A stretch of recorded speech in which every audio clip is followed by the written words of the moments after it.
Hi guys, so I thought that I would take some time to walk you through a drawing of the head that I did last week. As you can see, I sort of started from a three-dimensional, or rather a two-dimensional sort of silhouette of the head and the shoulders just to get everything laid out right. And as you can see now, I'm starting to feel my way through these spherical forms of the head.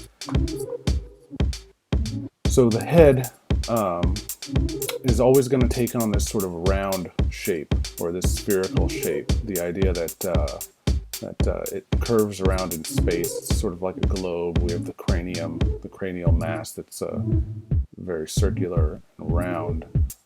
And the features of the face, the mouth, the nose, everything else that's on there is going to conform to that round shape. So as I'm sketching here, I'm just feeling my way through this idea of three-dimensional form. I'm thinking three-dimensionally as I'm sort of laying in where the silhouettes, where the features are going to be, where the shoulders will be, center lines, all that sort of thing. And the purpose is to get everything as set up as possible so that when I go and add more tight details, like I'm starting to do now, that I sort of have these guidelines that will help steer me in the right direction. And right direction being, in this case, choosing details and lines that emphasize the three-dimensionality of the head. It's not meant to be a value judgment in and of itself that volumetric drawing is best, but if we're talking about trying to learn how to draw the figure and how to draw heads and portraits and that sort of thing, if you can visualize the head in 3 dimensions, you have a much better shot of doing a convincing drawing that has some volume. It also can be very impressive, and the average person might not understand why something feels, when they look at it, why they feel like they get a sense of the volume. But, it's a great skill to have.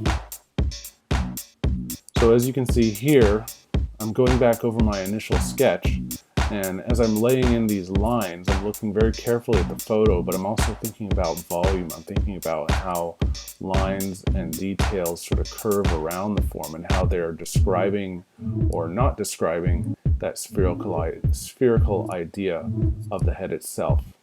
So thinking about overlaps, I'm thinking about subtle curvature. So you see like the bridge of the nose even has like a very slight curve to it that echoes and reinforces the overall idea of the sphere of the head. The brow line again curls around. There's sort of an S-like curve to the way that the brow swoops up from the corner of the eye socket to the center of the eye socket, and then how the eyeballs sort of rest inside their sockets. Everything has this subtle curvature to it.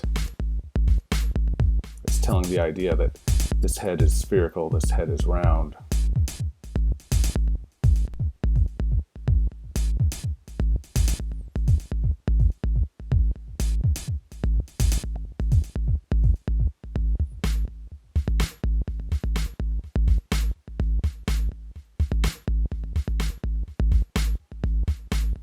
So here I'm building out the far eye, which took me a long time to sort of feel comfortable with drawing the eye at a distance. And I don't mean necessarily in this drawing, although you can see that I erased it and then went back to it several times. But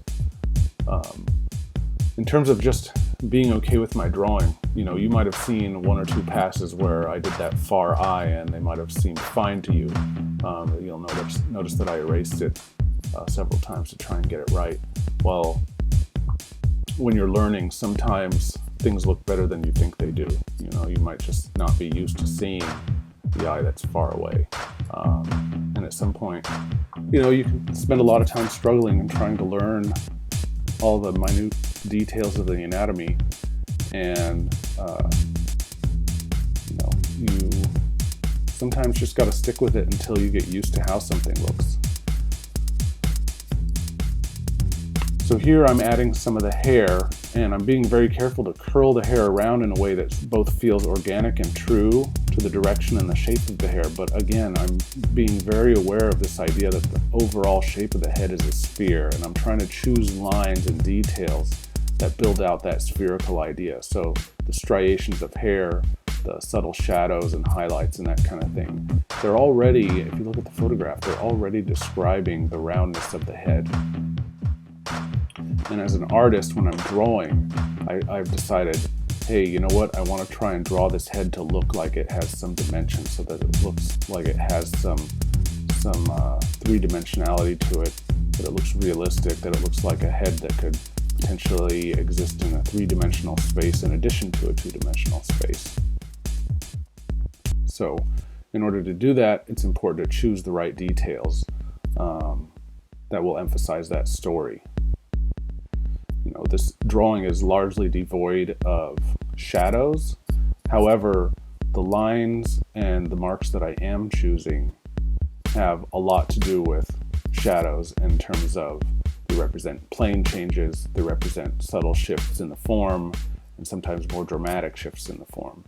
And then there's also some truth to just what looks like a head, or what looks like a realistic drawing of a head.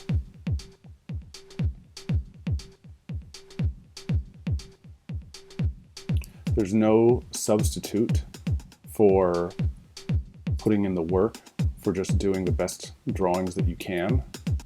There's no substitution for study and practice and taking your time.